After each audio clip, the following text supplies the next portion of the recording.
by Sudhin Thanawala, Associated Press. San Francisco, becoming a lawyer in California isn't going to get easier after the state's Supreme Court decided not to lower the minimum passing score on one of nation's toughest licensing exams for attorneys. Related articles. Supreme Court considers major digital privacy case on Microsoft email storage. Apple, Google, Facebook, and Uber urge Supreme Court to take gay workers' rights case. Supreme Court postpones hearing on Trump's travel ban.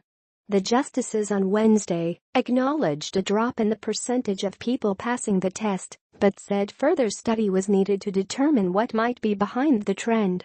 Examination of these matters could shed light on whether potential improvements in law school admission, education, and graduation standards and in state bar testing for licensure could raise bar exam pass rates, the justices said. For James Dunworth, 52, the decision means a little less room for error on the bar exam he took in July, his third attempt to pass the test. If the court had chosen to lower the passing score, it could have applied to his exam. "I wanted a little breathing room," Dunworth said. The Supreme Court in February ordered the state bar to review whether the passing score was appropriate for evaluating the minimum competence of prospective attorneys.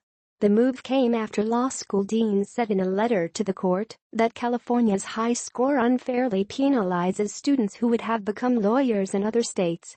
California's minimum score of 144 is the second highest in the country. Most states have a minimum passing score of 135 or lower, according to state bar staff.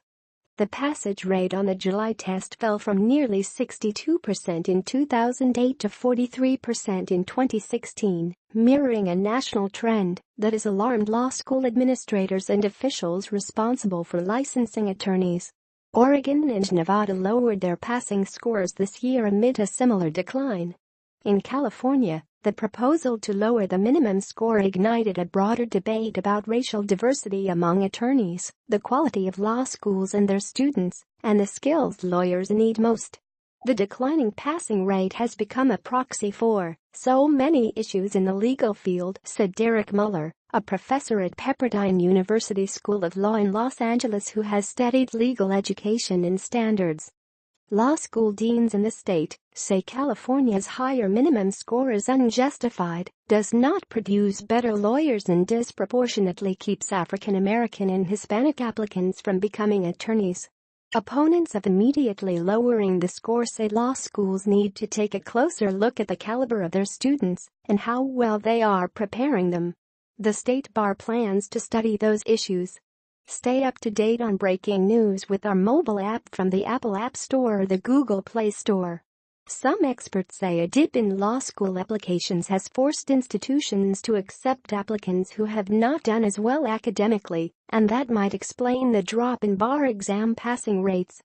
The State Bar of California last month gave the Supreme Court 3 options for the passing score. One recommendation called for reducing the minimum score on an interim basis to a little over 141. A second called for a lower passing score of 139. The third option was to leave the score as is. Modeling forecasts suggested the 141 score would have boosted the July 2016 pass rate by 8%, state bar officials said. Desi Calchiva, 26, who took the exam for the first time in July, said lowering the score made sense because law schools only give a brief introduction to many of the subjects on the exam, so students have a huge knowledge gap as they prepare for the test. She said a lower passing score would have allowed every test taker to sleep a little easier.